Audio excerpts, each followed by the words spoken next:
ஹல்லேலூயா. நீரத்தனை நல்லவர்,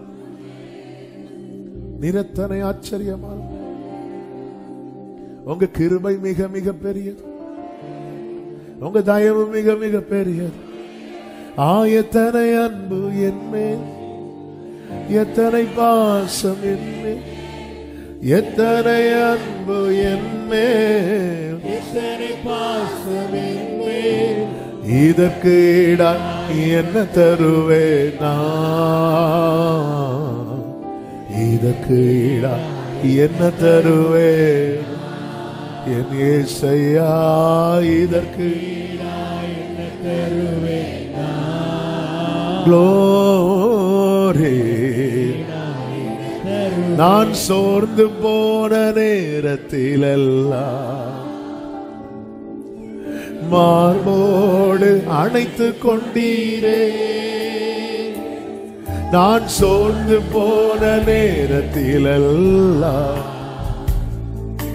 மார்போடு அணைத்து கொண்டீரே. அவன் செஞ்சதை சொல்லுங்க.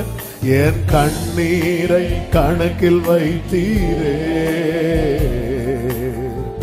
ஆறுதல் எனக்கு. எத்தனை முறை உடைஞ்சு போயிருந்த நீங்க என்ன கூப்பிட்டு உட்கார வச்சு பேசுறீங்கப்பா, என்ன கூப்பிட்டு உட்கார வச்சு பேசுறீங்க ஆண்டவரே. ருசித்தவங்க மாத்திரம் கைகளை உயர்த்தி எத்தனை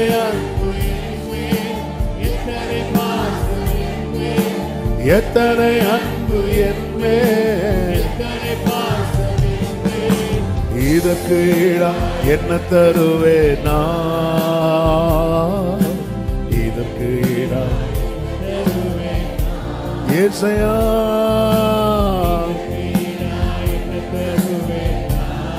ஆமென். ஹல்லேலூயா. பலர் சபித்து என்னை வெறுத்த போதெல்லாம் உங்க கரம் நீட்டி, பலர் சபித்து என்னை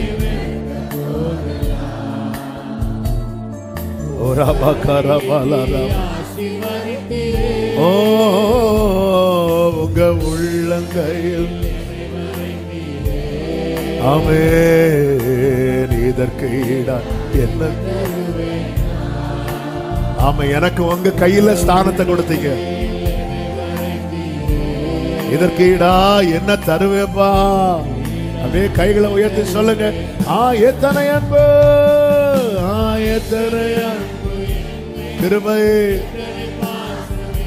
கிருபையப்பா. ஆமென். ஜீசஸ், இதற்கு ஈடா என்ன தருவேன் நான். ஆமென்.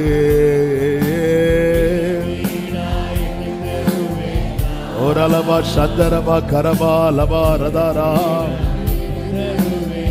நீங்க மட்டும் பாடுங்க. தனிமையின் பாதையில், தனிமையின் பாதையில் தகப்பனே சுமந்ததை நான் மறப்பேனோ, சுமந்ததை நான் மறப்பேனோ. ஹல்லேலூயா. தனிமையின் பாதையில். ஆமென். ஓ சுமந்ததை உடரமரே, சுமந்ததை. எத்தனை அன்பு என்மே,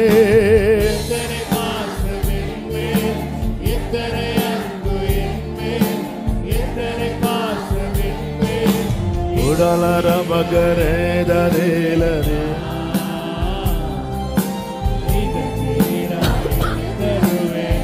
ஹல்லேலூயா.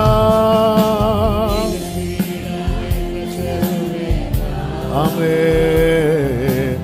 இதற்கு ஈடா. கடைசியா ஒரு வார்த்தை சொல்லுங்க. திரும்பி பார்க்கிறேன், திரும்பி பார்க்கிறேன் வந்த பாதையை, கண்ணீரோடு கர்த்தாவே நன்றி சொல்கிறேன். திரும்பி பார்க்கிறேன், கண்ணீரோடு கர்த்தாவே ருசித்தவங்க கைகளை உயர்த்தி நடத்தி நீரனை அமர்ந்த தண்ணீர் அண்டையில் தூக்கி நீரனை உந்தன் பிள்ளையாக்கி நீர் திருப்பி தர ஆமே திரும்பி பார்க்கிறேன்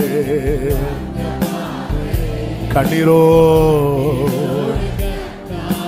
நன்றி சொல்கிறேன் திரும்பி பார்க்கிறேன் வந்த பாதையை கண்ணீரோடு நல்ல கரங்களை தட்டி ஆண்டவருக்கு மகிமை ஆமென் ஆமென் ஹalleluya ஹalleluya இயேசுவின் நாமத்தில் பிதாவே ஆமென். அப்படியே உட்கார்ந்து கொள்வோம். ஒரு வார்த்தையை நம்ம கொஞ்சம் தியானிக்க போகிறோம். ஆமென். இன்னைக்கு காலையில் ஒரு வேத பகுதியை ஆண்டவர் காண்பித்து தந்தார். நான் அதுல இருந்து ஆண்டவர் பேசுறத நான் கேட்க விரும்புறேன் அப்படி சொல்றவங்களை கை தூக்க சொன்னா நம்ம எல்லாரும் தூக்குவோம்.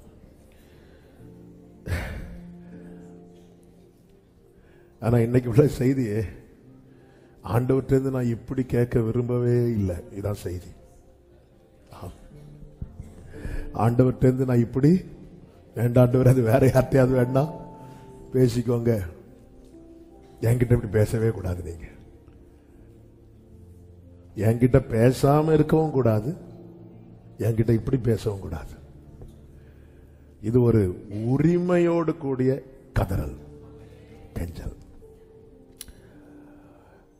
காயின் ஆண்டவர் பேசும்போது காயின் சொல்லுவான், எனக்கு தாங்க முடியல, எனக்கிட்ட தண்டனை ஐயோ என்னால சகிக்க முடியல.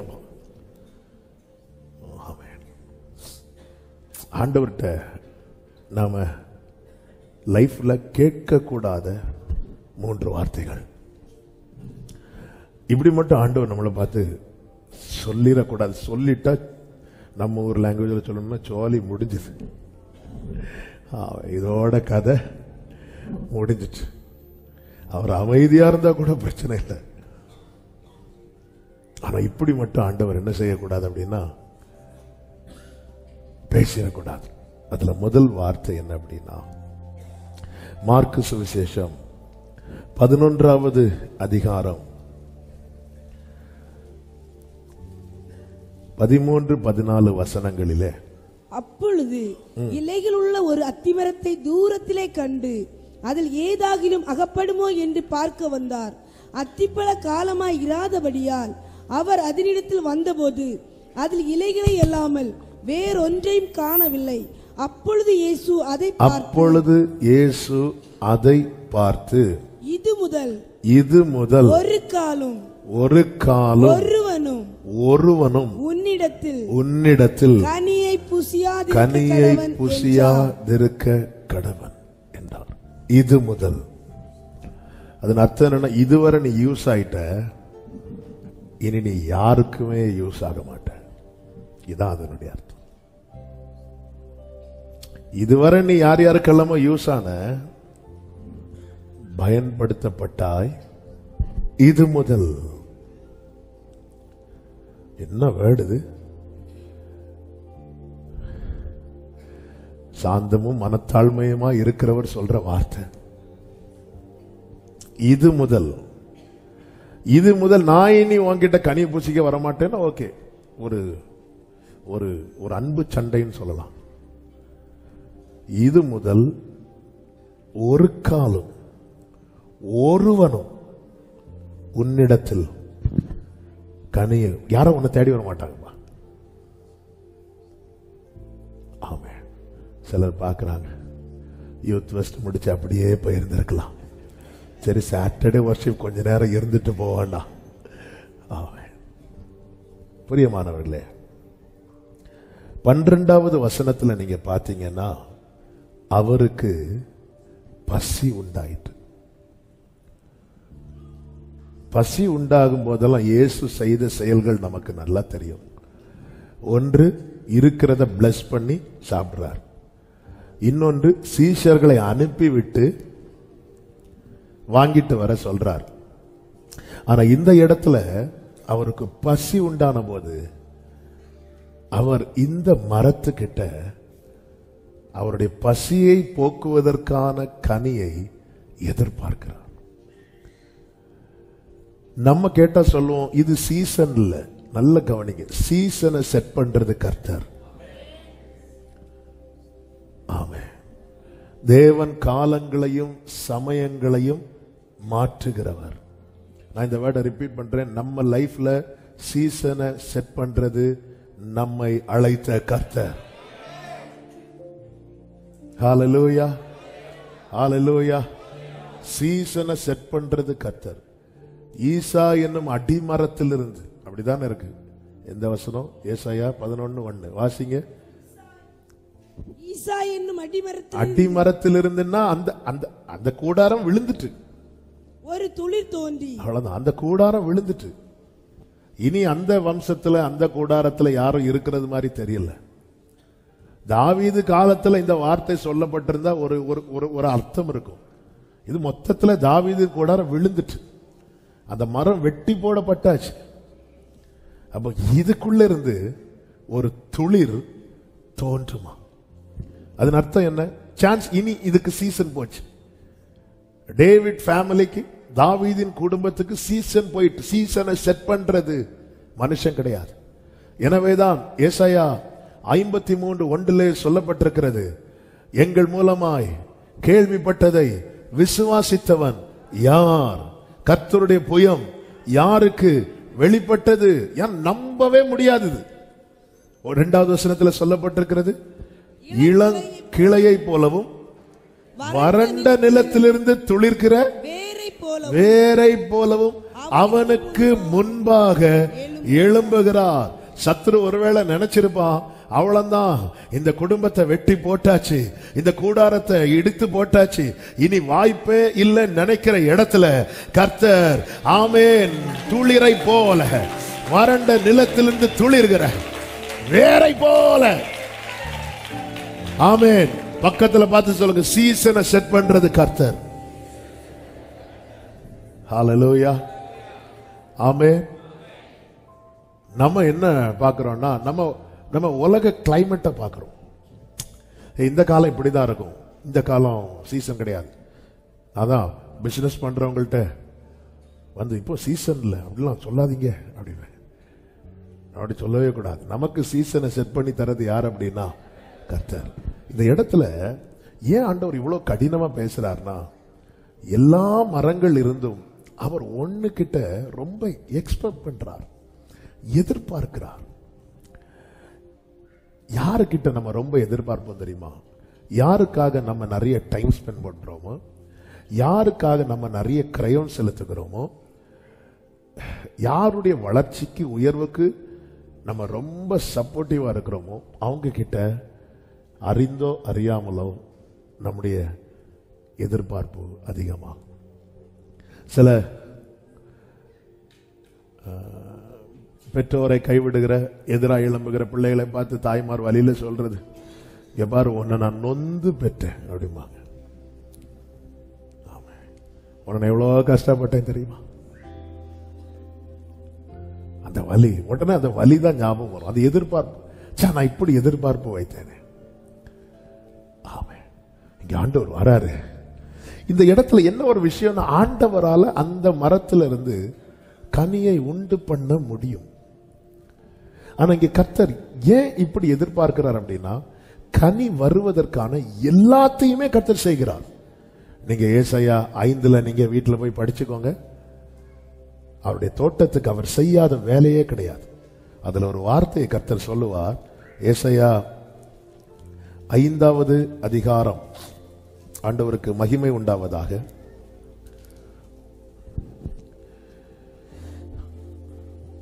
4வது வசனம், நான் என் திராட்சை தோட்டத்திற்காக செய்யாத எந்த வேலையை அதற்கு நீ செய்யலாம்? நான் எல்லாம் செஞ்சிட்டேன்பா. என்ன செஞ்சார்?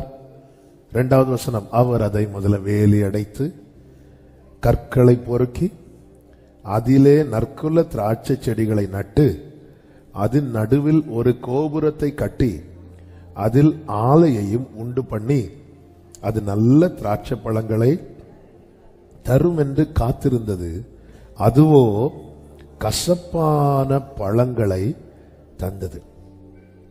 ஆண்டவர் உடனே கூப்பிடுறார், எருசலேமின் குடிகளே, யூதாவின் மனுஷர், எனக்கும் என் திராட்சை தோட்டத்துக்கும் நியாயம் தீருங்கள். நான் என் திராட்சை தோட்டத்துக்காக செய்யாத எந்த வேலையை இனி செய்யலாம்? எதிர்பார்ப்போடு வருகிறார். நல்ல கவனமா கேளுங்க. நம்மால ஆண்டவருக்கு பிரயோஜனப்பட முடியலன்னா நம்ம யாருக்குமே பிரயோஜனமான பாத்திரமா இருக்க முடியாது. அதான் இது முதல் ஒரு காலம் ஒருவனும் உனக்கு எனக்கு கனி தர முடியல, நீ யாருக்கும் கனி கொடுக்கண்டா.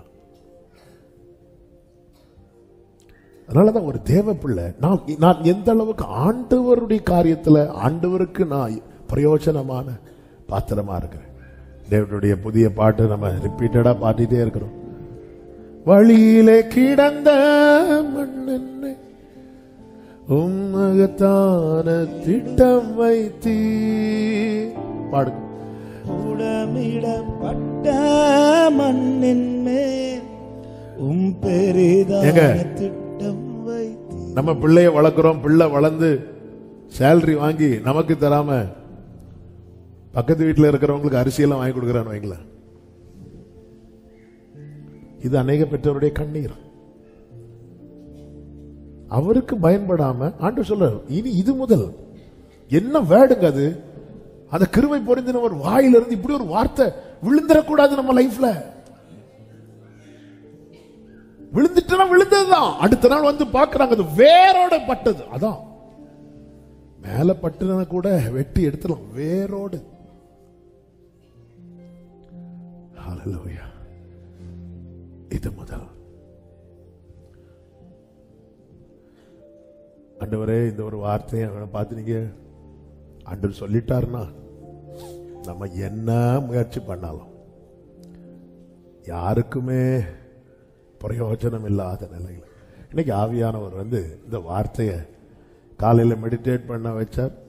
டேவிட்ட தான் வர்ஷிப் நடத்த சொன்னேன். டேவிட் ரொம்ப டயர்டு, எனக்கும் டயர்டு தான், இருந்தாலும் சரி. ஆனால் ஆண்டவர் இந்த வார்த்தை தான். ஆமென். ஆண்டவர் சும்மா வந்து எந்த ஒரு வார்த்தையுமே மெடிடேட் பண்ண வைக்க மாட்டார். ஒரு கொஞ்சம் யோசித்து பாருங்க. நம்ம வந்து அவர் எதிர்பார்க்கிற டைம் யூஸ் ஆகாம அவ்வளவுதான். சில பாத்திரத்தை வீட்டில இருந்து வெளியே தூக்கி போடுவாங்க, பார்த்திருக்கீங்களா? அந்த பாத்திரம் அப்படி வெளியே தூக்கி போடப்பட்ட பாத்திரம் காணவில்லை என்று வீட்டார் கம்ப்ளைண்ட் பண்ண மாட்டாங்க. ஆனா வீட்டுக்குள்ள இருக்கிற பாத்திரம் மிஸ் ஆச்சுன்னா தேடுவாங்க. இன்னும் அவர் கையில தான் இருக்கிறோம். நான் அவருக்கு பயன்படாம யாருக்கு பயன்பட வாழ்ந்துட்டு இருக்கிறேன், ஓடிட்டு இருக்கிறேன். அப்ப ஒரு விஷயம் நல்லா தெரியுது, நீ கர்த்தருக்கு பிரயோஜனம் உள்ளவனா மாறிட்டேன்னா உன் கனியை அநேகர் புசித்து திருப்தி அடைவார். ஹல்லேலூயா, ஹல்லேலூயா. இது முதல் ஒரு காலம் ஒருவனும், அவ்வளவுதான். நீ வேணா எவ்வளவு வேணாலும் வளர்ந்துக்கோ, என்ன வேணாலும் இலைய கிளைய ஆட்டிக்கோ, இனி யாருக்குமே நீ யூஸ் ஆக மாட்ட. ஆண்டவரே, இப்படி ஒரு வார்த்தை என்னை பார்த்து சொல்லிடாதீங்க. வேணா ரெண்டு அடி அடிங்க. அதனாலதான் ஆண்டவரே, கர்த்தாவே என்னை தண்டியும் என்று எரேமியா சொல்றான். யாராவது அப்படி ஜெபம் பண்ணிருக்கோமா? கர்த்தாவே அவங்களை தண்டியும் என்று தான் ஜெபம் பண்ணிருப்போம். கர்த்தாவே, ஓ லார்ட் கரெக்ட் மீ, என்ன கரெக்ட் பண்ணுங்கப்பா, என்ன கரெக்ட் பண்ணுங்க. ஆமென். உடைந்த பாத்திரம் நான், எதற்கும் உதவாதவன், ஒரு குலைந்த பாத்திரம் நான், எவரும் விரும்பாதவன். உடைந்த பாத்திரம் நான், எதற்கும் உதவாதவன், ஒரு குலைந்த பாத்திரம் நான், எவரும் விரும்பாதவன். ஓ குயவன் கையில் பிசையும் களிமண் போல, குயவன் கையில் பிசையும் களிமண் போல, என் சித்தமல்ல உன் சித்தம் போலாக்கும். என் சித்தமல்ல உம் சித்தம் போலாக்கும். உடைந்த பாத்திரம் நான், உடைந்த பாத்திரம் நான். எனக்கும் உதவா உடரமரோஷமரே இந்த பாத்திரம் நான் எவரும் விரும்பாதவன். உன்னத பாட்டு 7:12 7:11 12 நீங்க பாத்தீங்கன்னா வாரும் மணவாட்டி கூப்பிடுறா, வாரும் என் நேசரே என் நேசரே வயல்வெளியில் போய் வயல்வெளியில் போய் கிராமங்களில் தங்குவோம். கிராமங்களில் தங்குவோம். அதிகாலையிலே அதிகாலையிலே திராட்சை தோட்டங்களுக்கு போவோம். ஆ, திராட்சை கொடி துளிர்த்து அதன் பூ மலர்ந்ததோ என்றும் மாதளம் செடிகள் பூ பூத்ததோ என்றும் பார்ப்போம். அங்கே அங்கே என் நேசத்தின் உச்சிதங்களை என் நேசத்தின் உச்சிதங்களை உமக்கு தருவேன். என்ன வார்த்தை! அதிகாலையில்னா என்ன அர்த்தம்? ஆண்டவரே, ஃபர்ஸ்ட் நான் உங்களுக்கு தோட்டத்துல பழம் வந்தா என்ன வந்தாலும் ஃபர்ஸ்ட் நான் உங்களுக்கு யூஸ் ஆகணும் முதல்ல, அதுக்கப்புறம் ஹalleluya. அதான் அதிகாலையில் ஆண்டவர் என்னுடைய ஃபைனஸ்ட் லவ், அதான் நேசத்தின் உச்சிதம். ஆமென். the finest. ஆமென். எல்லாரும் எழும்புறதுக்கு முன்னாடி வாங்க ஆண்டவரே, நம்ம போய் பார்க்கலாம். பூ திராட்சை கொடி துளிர்த்து அதன் பூ மலர்ந்ததோ மாதல். நீங்க பாருங்க, நீங்க பார்த்து நீங்க சொல்லுங்க, இல்லப்பா நாளைக்கு வரதுக்குள்ள பூத்திருக்கணும். வாங்க ஆண்டவர், நீங்க பாருங்க. அதன் அர்த்தம் என்ன? என்ன அருமையான வார்த்தை! உங்க கேர் ஆஃப்லயே வச்சிருங்க ஆண்டவரே. ஆமென். நம்ம எல்லாம் அந்த அவர் வரும்போதுதான் கூட ஓபன் பண்ணி பார்க்கிறோம். இப்படிதான் மார்க்கு சுவிசேஷத்துல இயேசுவை பிடிக்க அந்த ராத்திரியில சோல்ஜர்ஸ் வந்ததும் ஒருத்தன் ஓடினானா. ஓடும்போது அவனுடைய வஸ்திரம் என்னாச்சா? கீழே விழுந்துச்சா. உள்ள ஒண்ணுமே இல்லையா. நிறைய பேர் இப்படிதான் இருக்கிறோம். வெளியே பயங்கர பரிசுத்தவான், அது உருவனா தான் தெரியும். ஆமென். பைபிள்ல எதுக்கு இதெல்லாம் எழுதி இருக்கு? அவன் ஓடுறானா. ஓடும்போது மார்க்கு சுவிசேஷத்துல வசனம் பாருங்க, எடுத்தீங்கன்னா சொல்லுங்க, விட்டுருங்க. ஆமென். எடுத்தீங்களா? மார்க்கு சுவிசேஷம் தான் நினைக்கிறேன். 1 minute டைம், எடுக்கலன்னா விட்டுருவோம். 14:52 அங்க ஒரு டிக்ஷனரி அவன் இருக்கு. தன் துப்பட்டியை போட்டுவிட்டு அவன் தன் துப்பட்டியை போட்டுவிட்டு நிர்வாணமாய் அவர்களை விட்டு அதன் அர்த்தம் என்னன்னா, உள்ள ஒண்ணுமே இல்ல, வெளியே பயங்கர ஷோ. என்ன உருக்கம், என்ன அவங்க அப்படி ஆண்டவர் பத்தி சொன்னாலே கண்ணில் என்ன ஆயிரும்? ஆண்டவர் அந்தரங்கத்தை பார்க்கிறவர், அஞ்ஞானியை போல இருக்காது என்றார். ஒரு பிரச்சனை வரும்போதுதான் தெரியும். ஆமென். சில மாஸ்க் போட்டு நம்ம ஏமாத்திட்டு இருக்கிறோம். இந்த ஆண்டவர் ஏமாத்துறது மட்டும் பிடிக்காது. ஆமென். ஹல்லேலூயா. ஆண்டவரை ஏமாத்துறது பிடிக்காது, அது தாங்க முடியாதுங்க. இந்த உண்மையா அன்பு செலுத்துறவங்கள எதை ஒரு சகோதரன் என்கிட்ட அழுதார். அவங்க சொந்தத்தில் ஒருத்தர் என்னை ஏமாத்திட்டாங்க, எனக்கு தாங்க முடியல அப்படி சொல்லிட்டு வந்திருந்து ஓன்னு அழுக. என்னை வேற எதுனால நான் சகிச்சிருப்பேன், என்னை ஏமாத்திட்டாங்க அப்படி ஒரு அழுக. இவ்வளவு நேரம் ஆண்டவரே உமக்காக ஜீவனையும் கொடுப்பேன் எல்லாம் சொல்லும் போது அந்த பரிசுத்தவான் என்கிற போர்வை அப்படி விழுந்துட்டு அவ்வளவுதான், துண்ட காணும். அதனால தான் ஆண்டவர் வேத பாரகரை பார்த்து சொன்னார், நீங்க வெள்ளை அடிக்கப்பட்ட, வெளியே நல்லா இருக்கிறீங்க, உள்ள ஒண்ணுமே இல்லை. ஆமென். நான் ஆண்டவருக்கு யூஸ் ஆகலைன்னா நான் யாருக்குமே பிரயோஜனம் இல்லாதவனா போயிரு. பிரயோஜனம் இல்லாத பாத்திரம் வெளியே தூக்கி போடப்படும். அதை திருடன் எடுக்கவும் மாட்டான். அப்படி எடுத்துட்டு போனாலும் வீட்டில் இருக்கிறவங்க அப்பாடா, சப்போஸ் திருடன் வந்தாலும் இவங்க காட்டி கொடுப்பாங்க, இந்த பாத்திரத்தை எடுத்துட்டு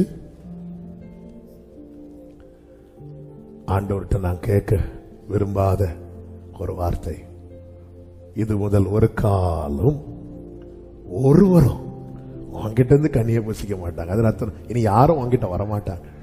அவ்வளவுதான், அவன் கதை முடிச்சுது. நீ வேணா எவ்வளவு நாள் வளர்ந்துக்கோ வாழ்ந்துக்கோ, ஆனா நீ யாருக்குமே பிரயோஜனம் இல்லாத. இரண்டாவது வார்த்தை என்ன தெரியுமா?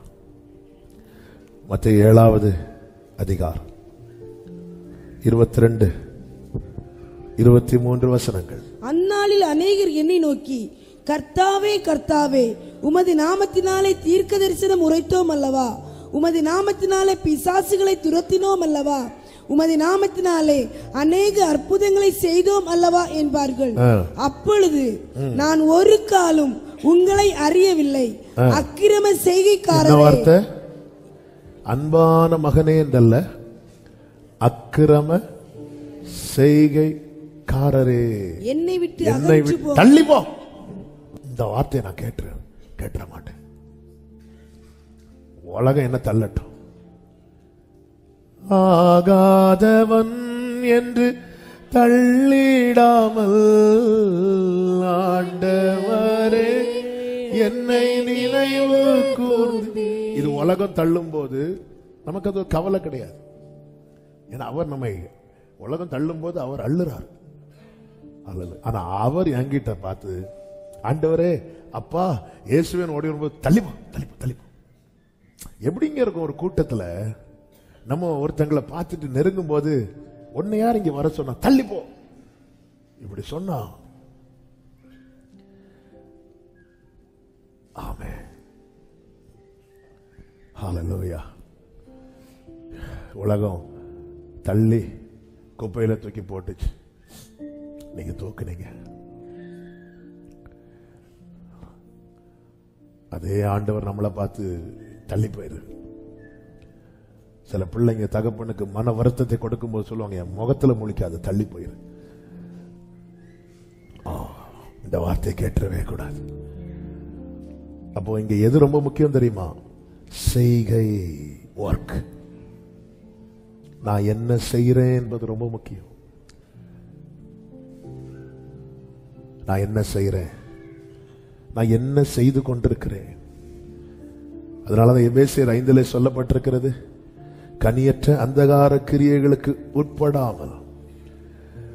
எபேசியர் 5வது அதிகாரம் அதனுடைய 11, 12 வசனங்களிலே கனியற்ற அந்தகார கிரியைகளுக்கு உடன்படாமல் அவைகளை கடிந்து கொள்ளுங்கள். அவைகளை கடிந்து கொள்ளுங்கள். எதை மனசுல வைக்கணும் தெரியுமா? இந்த செயல் என்கிட்ட தொடர்ந்துச்சுன்னா நாளைக்கு அங்க இருந்து என்னால தாங்க காயின மாதிரி கத்துவோம், ஐயோ எனக்கு இது சகிக்க முடியல ஆண்டவரே, நீங்க என்ன தள்ளி போன்னு சொல்லிட்டீங்கன்னா நான் வாழ்றதுல அர்த்தமே இல்லையே ஆண்டவரே.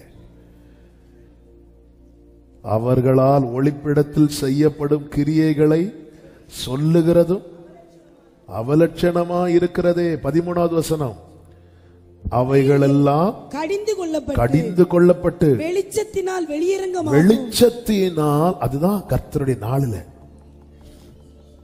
அக்கிரம செய்கைக்காரரே. ஜனங்க எப்படி பார்த்துட்டு இருக்கிறாங்க தெரியுமா? இவங்க தீர்க்க தரிசனம் சொல்றாங்க, இவங்க பேய்களை ஓட்டுறாங்க, இவங்க அற்புதம் செய்யறாங்க.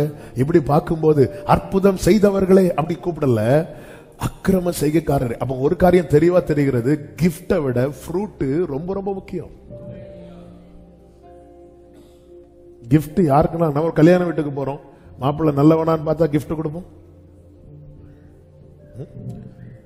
நம்ம கொடுக்கறதுல உள்ள ஒண்ணு இருக்காது, அது வேற.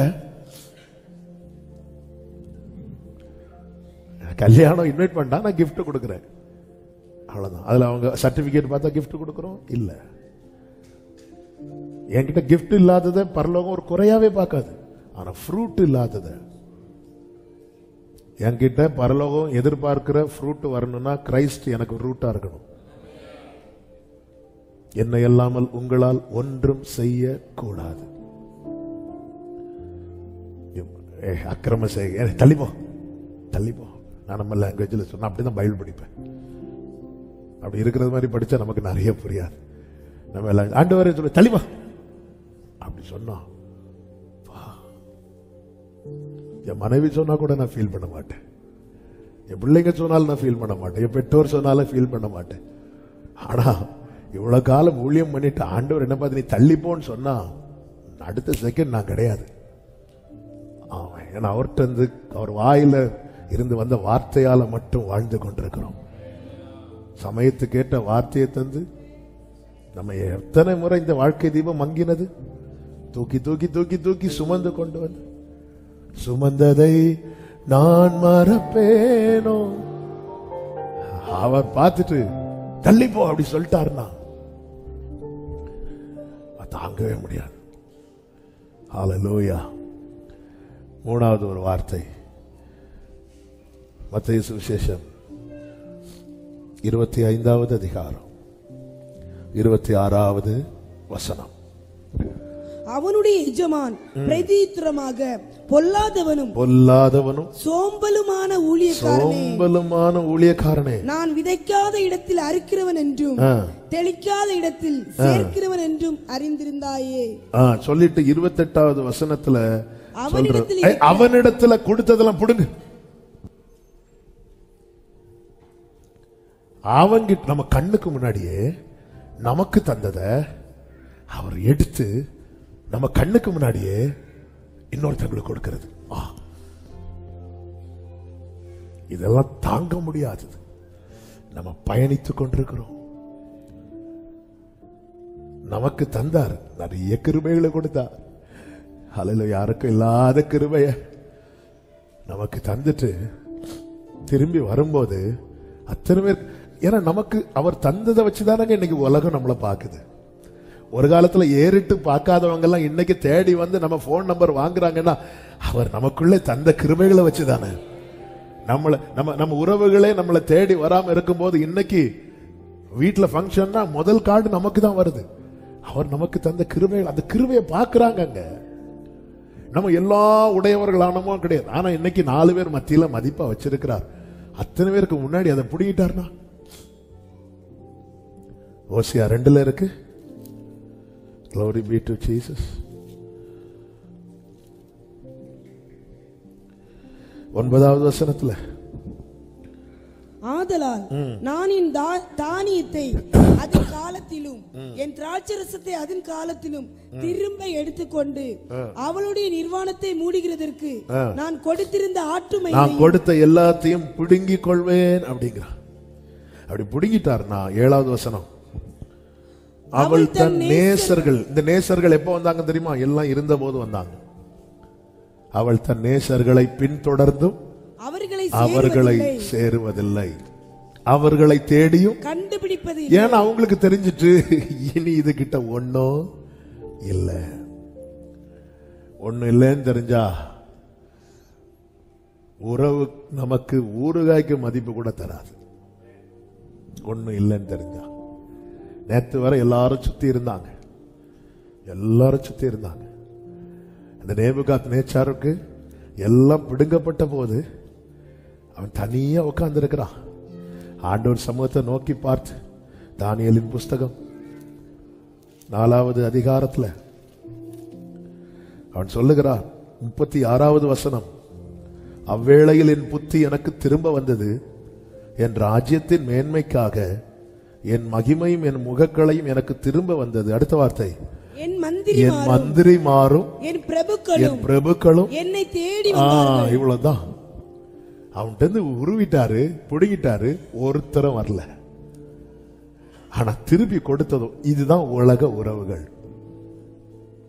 யோபு ஒன்னும் இல்லாம எல்லாம் இழந்த போது ஒருத்தராவது வந்தாங்களா? வந்தவங்களும் காயப்படுத்த தான் வந்தாங்க.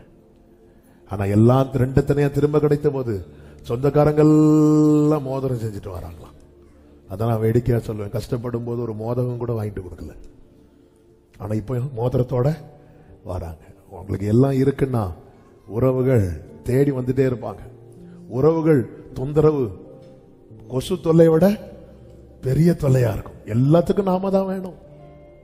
ஆனா ஒண்ணு இல்லைன்னா எப்படி இருக்கும்? அவங்கிட்ட இருந்து பிடுங்கு.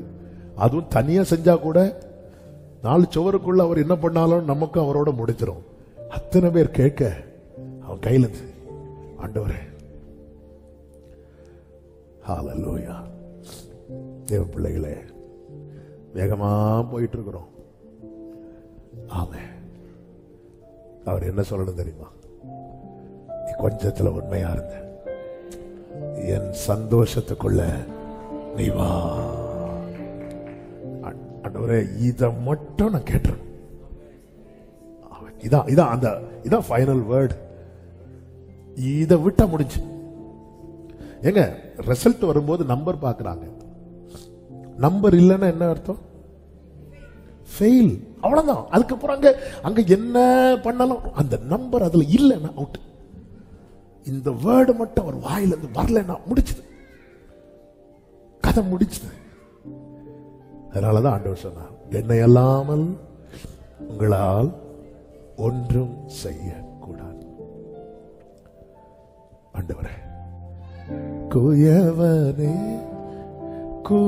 கண்களை முடிந்தா முழங்கார் படிட்டு, குயவனே என் இயேசுவே, மண்ணான என்னை உருவாக்குமே உம் கரத்தாலே உருவாக்குமே, மண்ணான என்னை உருவாக்குமே உம் கரத்தால் என்னை உருவா. வழியிலே கிடந்த மண்ணென்னை உம் கரத்தால் எடுத்தவரே, பல முறை கெட்டு போன பின்பும் என்னை உதராமல் வைத்தவரே. வழியிலே கிடந்த மண்ணென்னை உம் கரத்தால் எடுத்தவரே, பல முறை கெட்டு போன பின்பும் என்னை உதராமல் வைத்தவரே. வலது கரத்தை உயர்த்தி, எனக்கு நம்பிக்கை உண்டு உந்தன் கரத்தில் என்னை நீர் உருவாக்குவேன். எனக்கு நம்பிக்கை உண்டு உந்தன் கரத்தில் என்னை நீர் உருவாக்குவேன். குயவனே குயவனே குயவனே என் இயேசுவே, மண்ணானை அப்பா உம் கரத்தால் என்னை மண்ணான என்னை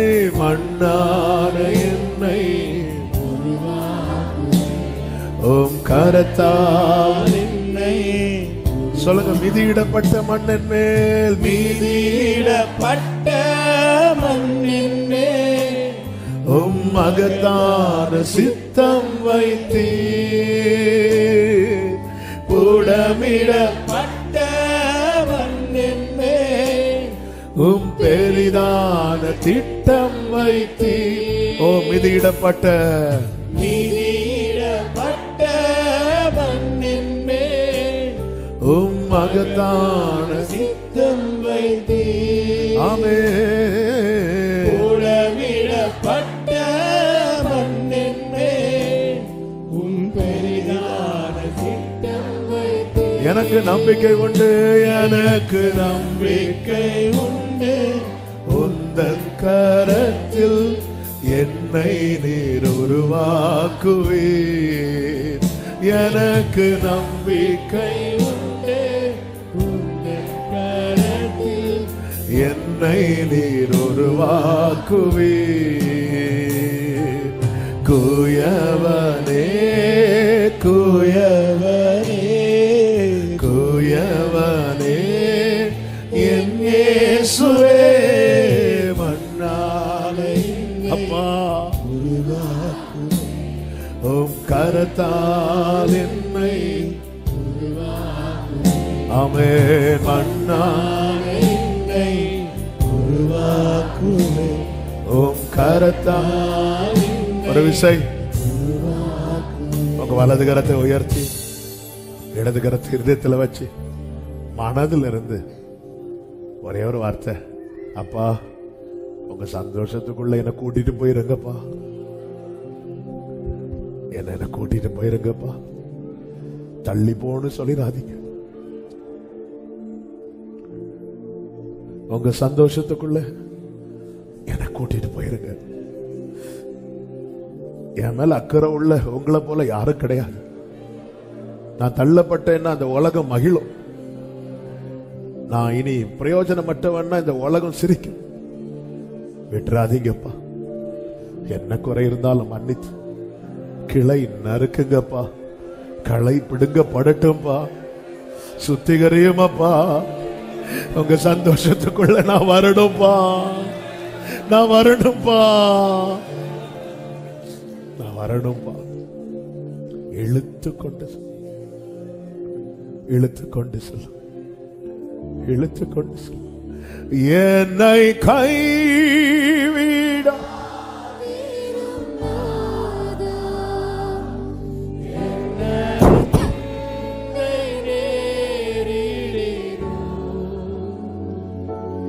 என்னை கைவிடாதிரும் நாதா. ஜீசஸ்.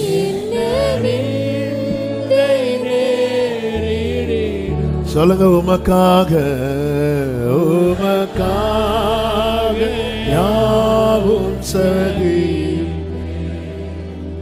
உமது